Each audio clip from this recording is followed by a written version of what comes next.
Зухра ханым, бүгін бейне бір танго биін билейтіндей кейіпте отырсыз. Көйлегіңіз сондай бір Бексұлтан мырзамен қазір осы жерде бір өте ерекше биді билеп жіберсеңіздер, ортаға шықпағандарыңызға өте көп болды. Содан бастайық. 2 апта болды ортаға шықпағанымызға. Ой, кешірім сұраймын. Қысып алыңыз. Қысып отырмын. Көрінбейді.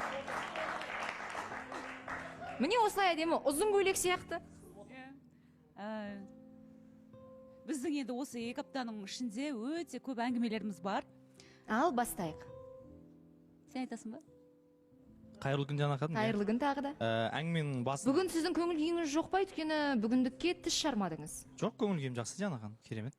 Әңгіменің басын Жаркенттен бастайық. Иә, Жаркентке барып. Өйткені осы жерде эфирден шыққаннан кейін біз Жаркентке барып қайттық. Ол жақтан өзіміздің қызметіміз бойынша бір жағынан Зухраға өзім туған жерімді көрсетейін, қандай жерде өстім, қандай ауылда болдым деген сияқты. Сол бірінші нағашыларым ауылына бардық, одан кейін өзімнің туып өскен жерімді көрсеттім. Бірақ енді мен өкінішке орай біз ол жақтан қазір көшіп кеткенбіз Алматы қаласына. Ол жақтағы қара шаңырақты енді сатып, өкінішке орай. Басқа адамдар тұрып. Иә, басқа адамдар тұрып жатыр. Сол тұрған үйімді көрсеттім, барып осы жерде тұрғам, осы жерде өскем деген сияқты. О, Зухра ханымда микрофон менде жоқ. Тағы да гүл шоқтары мөлдірге емес пе? Жоқ, ол гүл шоқтары Зухра мен Индираға. Зухра мен Индираға. Бексұлтаннан? Көрерменнен. Көрерменнен, қолдаушылардан дейді. Қызыл киімнің құдіреті гүл алуға дейін жеткізеді.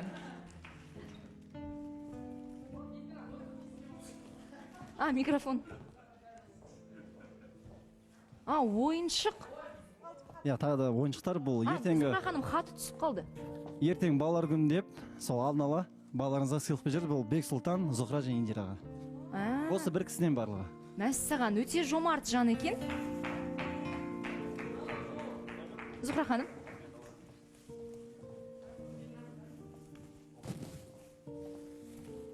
Бұл алдындағы Айгерім ханым ғой деймін, если шатаспасам, иә?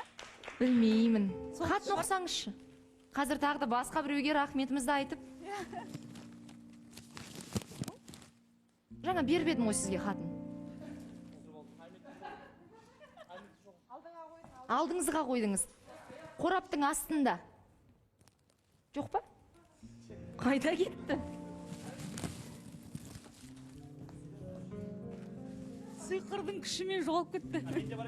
Бар ма екен? Жоқ, жаңағы хат қайда? Сіз қолыңызбен қысып тұрған жоқсыз ба? Микрофон. Индира ханым, сіз алып кеткен жоқсыз ба? Жоқ, біз көрдік қой жаңа ғана қоңыр қағазды. Өзіме қызық болғаннан кейін іздеп кеттім. Міне Зухра ханым. Жоқ, ол жерде просто баламызға да бәрі. Жоқ, мұнда жоқ. Зухра ханым, қайда?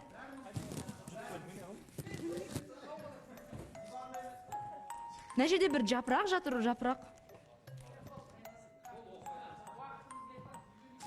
Мәссаған, қызық қой, қайда кетті? Жана ханым. Ол менің энергетикам деп қойсаңызшы, Индира ханым.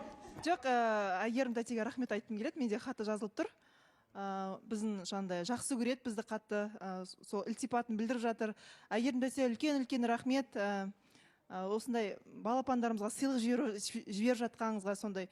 Сіздің де балапаныңыз бар, білемін, кішкентай. Ол да өсіп, үлкен қыз болсын, азаматша болсын. Үлкен рахмет. Ал біз сіздердің бірінші сурет видеоларыңызды көріп алайық, одан кейін Жаркентке ораламыз.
әдемі. Иә, Жаркентке бардыңыздар, сіздің қара шаңырағыңызды көрді, дүниеге келген ортаңызды көрді. Иә, мен ауылымды көрді, ауылдың табиғатын көрсеттім, сол жердегі табиғаттарды көріп өте таң қалды, өте керемет жерде. Енді бізде жер жаннаты жетісу деп айтады ғой, соның бір 70% біздің Жаркентте шығар. Сондықтан да мен сондай жерде дүниеге келгеніме қуанам. Сол нәрсені Зухра көрсін дедім. Және енді өздеріңіз білесіз, біз Жаркент жақта әлемдегі ең үлкен ағаштың екіншісі әулие ағаш деген ағаш бар бізде. Жеті адамның құшағы сиятын. Соны көрсеттім Зухраға. Зухра сол жерге барды. Сол жерде о жерге барғанымызға айтайық, ана сол ағашқа негізі көп кісілер емдік қасиеті бар да, соған емделуге барады негізі. О емделуге барған кісінің бәрі емделгендер ұмытып кетті, мына кісінің артынан жүрді. Өкір ана әулие ағаштың ішінде осы кісінің артынан еріп, осы кісімен суретке түсіп, өздерінің қызметін ұмытып кетті. Сонымен енді о жерден шығып, саморының шайын іштік, бұл бір кісі біз арнайы қонақ етіп, сол жерде ауылдың шайын ішіп, кішкене әңгіме айтып, біз жақсы көретін кісілер өте көп екен, біздің бағдарламаны сөзіңізді бөлсем ренжімеңіз, бізде дәл қазір жарнамадан кейін жалғастырамыз.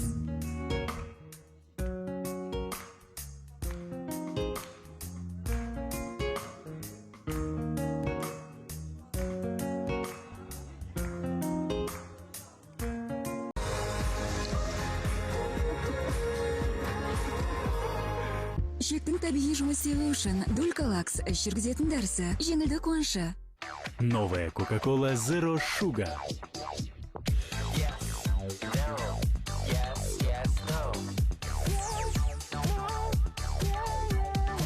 Попробуй и реши.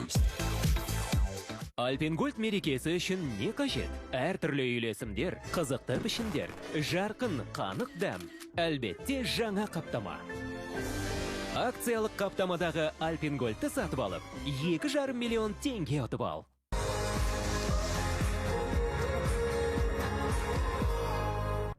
Сияқтымыз, е?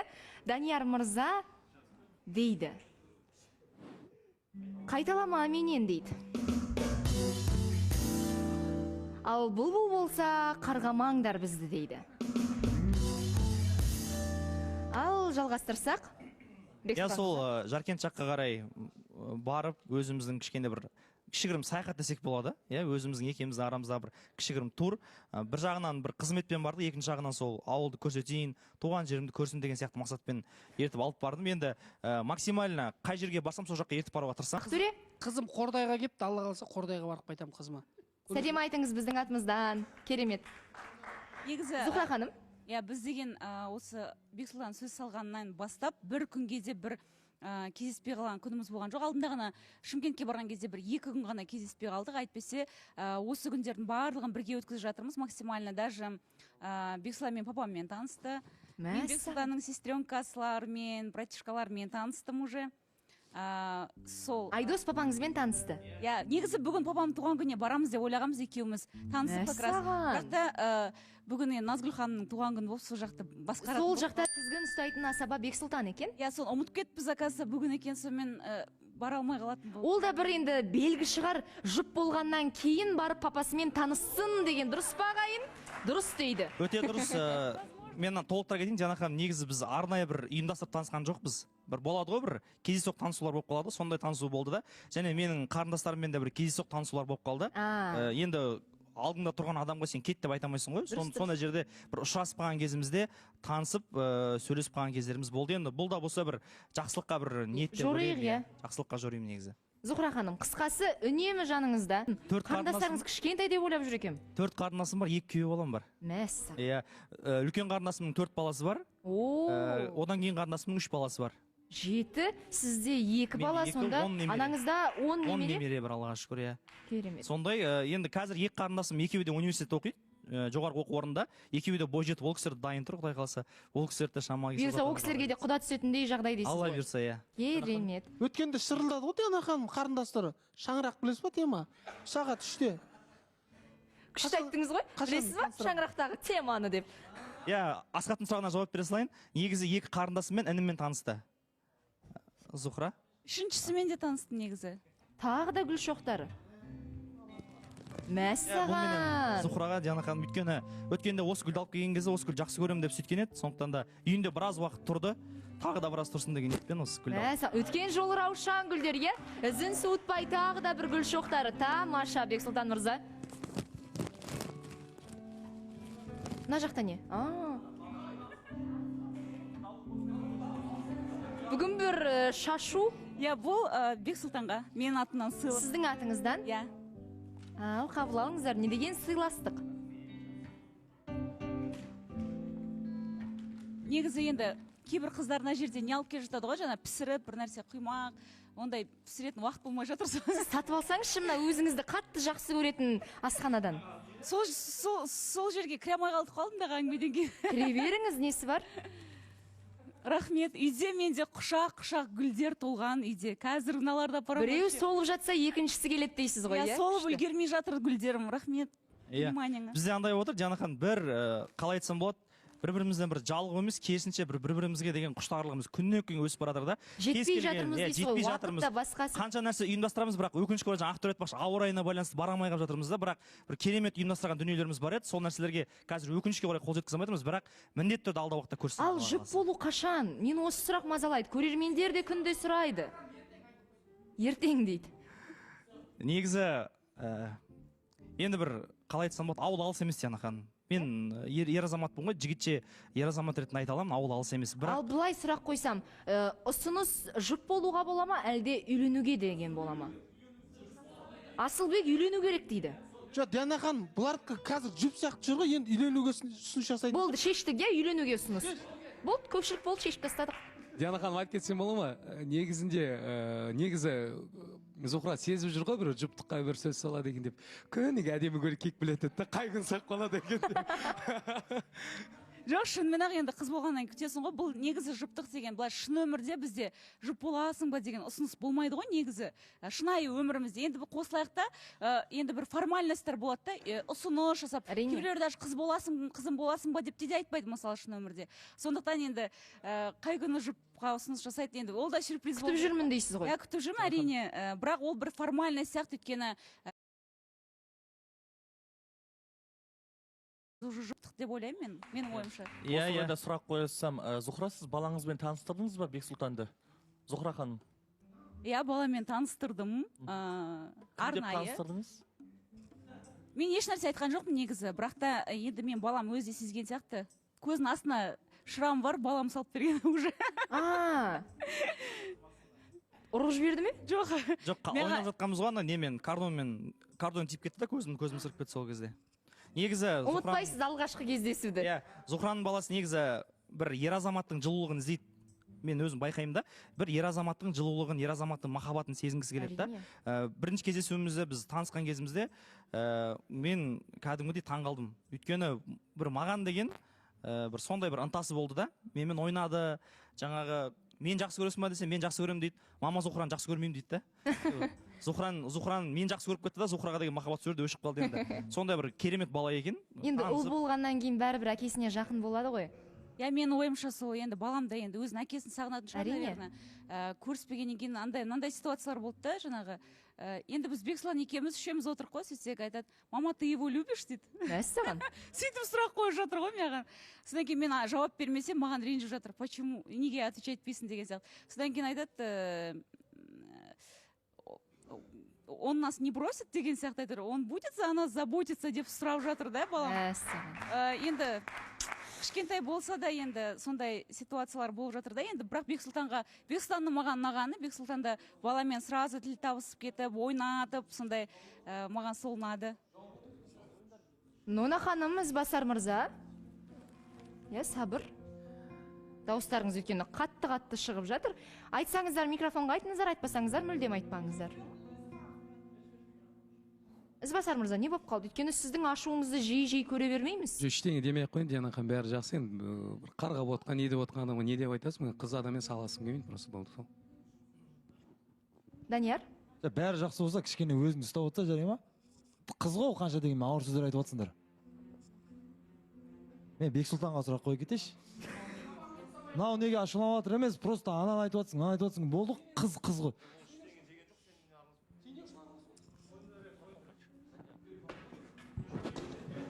Бүгінгі бет боясың өзіңе жарасады бір табиғи сияқты. А ол кезде кішкене бір мысық келбей. Аяқ асты осындай үзіліске шығуға тура келді. Өйткені жігіттеріміз кішкене жұдырық алып бір-біріне жүгіріп кетті, алайда еш нәрсе орын алмады. Дер кезінде біздің редакторлар, қатысушылар ортаға түсіп үлгерді. Ізбасар мырза, сіздің ашуыңызға тиген не нәрсе? Соншалықты өзіңізді ұстай алмай бірінші болып атылып жүгірдіңіз Даниярға қарай. Жаңағындай нәрсе бар, кішкене. Данияр бар болғаны қызды, қандай қыз болмасын, орта жаста болсын, үлкен жаста болсын, қорғады. Жігіттер, қыздың тарапына ауыр сөз айтпаңыздар. Мен бұндай ер азаматтарды қашанда құптаймын, дұрыс? Жоқ, бұл жерде ешқандай ауыр сөз айтқан жоқ. Мен бірақ алыстан байдалардың кепкен ілініп отырды маған. Бұл жерде енді микрофон іштен естілген жоқ қой, Диана ханым. Ладно, қазір сыртқа шыққан сөйлесеміз. Әлде сіз, Данияр, микрофонсыз Ізбасардың тарапына бір балаға те болмаса ауыр сөз айтып қойдыңыз ба? Сонша осы кісі ашуланып кететіндей тіпті.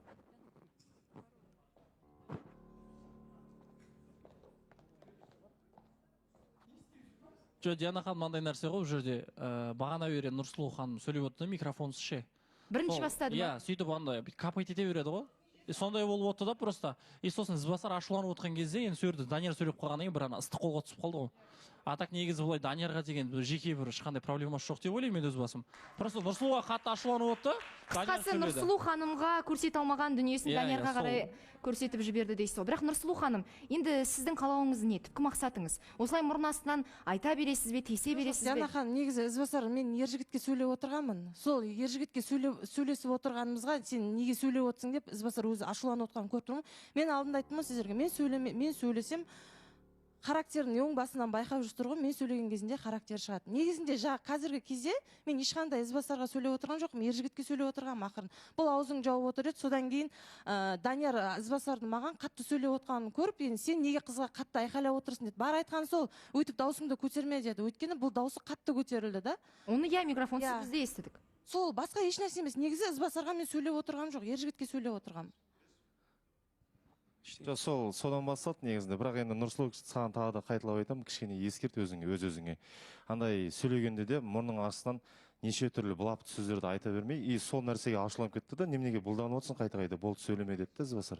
Жарайды, ортада отырған адамдардың берекесін қашырмай, кішкене бір-бірлеріңізге сыйластық танытсаңыздар, өз мәселелеріңізді студия сыртында, үйлеріңізде, сол көршісіздер ғой, үшеулеріңіз шешіп аласыздар. Тура Диана ханым, тура сіз айтайын деп жатқам, сыртта болған нәрсе ғой, сіздердікі сыртта шешілетін нәрсе.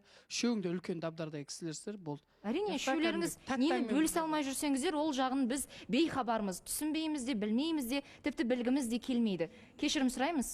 Жоқ, Диана ханым, барлық жақсы. Негізі сол жаңа Зухра айтып жатыр ғой, оны нас не бросить деген сияқты, ол біз тастап кетпей ма деген сияқты сөз мен жүрегімде сақталып қалды ол нәрсе. Енді сол нәрседен кейін мен Зухраны тастап кетсем, ол мен бір адамгершілігіме жат нәрсе болатын шығар, сондықтан да және баланың да бір үмітінің ақталмаған дейсіз ғой. Иә, мүмкін енді Құдай қосқанда адам ажырата алмайды дейді ғой Диана ханым. Мүмкін бұл Құдайдың бізге беріп жатқан тағдыры шығар, мүмкін тағдыры болатын болса, бізді ешкім ажырата алмайды. Сондықтан да мен жақсы нәрседен үміттімін, жақсы дүниеге қадам басып жатырмыз. Бірге жалғыз емес, бірге басып жатырмыз. Мен жақтан да, Зухра жақтан да, екеуміз жақтан да бір-бірімізге деген ұнатушылық бар, бір-бірімізге деген сезім бар. Сол себепті мен ойлаймын, алдыда барлық жақсы болады деп. Мен де сондай ойдамын, өйткені студия сыртында сіздердің бір-бірлеріңізге жаным деп жүргендеріңіз, осындай бір жылулықтарыңыз, ол негізінде айтпаса да жай ғана көздеріңізден белгілі. Және Меруерттің бір сөзі бар еді ғой, мен айнаға қараған кезде бақытты қыздың жүзін көргім келеді. Зухра ханым, сізге сұрақ, айнаға қарағанда кімді көресіз? Бақытты адамды көресіз бе? Өте бақытты қызды көремін.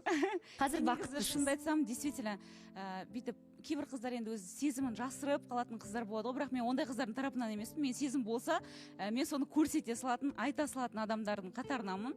Мен действительно бақытты болып жүрмін осы күндерде, өйткені даже бір кішігірім мәселе болса да, соны біз сөйлеп, су арқылы шеше саламыз да. Енді мен енді ұзақ уақыт өзім жалғыз болғаннан кейін банандай ситуациялар болады. Өзім бір решение қабылдап қоятын деген сияқты, бірақ оны маған Бексұлтан түсіндіріп жатыр, что олай дұрыс емес деп, иә. Енді Бексұлтан мырза, сізді қазір босатпасақ, Назгүл ханым біздің 10 әріптесімізге бірде SMS хабарлама жолдаған екен, менің туған күнімде асаба неге бүгін ортада деген сияқты. Сол үшін бүгінгі туған күн иесін ренжітіп алмайық, сізді вечерде күтіп отыр біздің тәтелер, біздің ханымдар. Абыроймен аман есен атқарың, және осы тізгінді алғаныңызға көп-көп рахмет сізге. Зухра ханым, келесі ортаға шыққан кезде сіздердің жұп болған күндеріңізді көргіміз келеді, ал құшағыңыз қашанда гүлге толсын.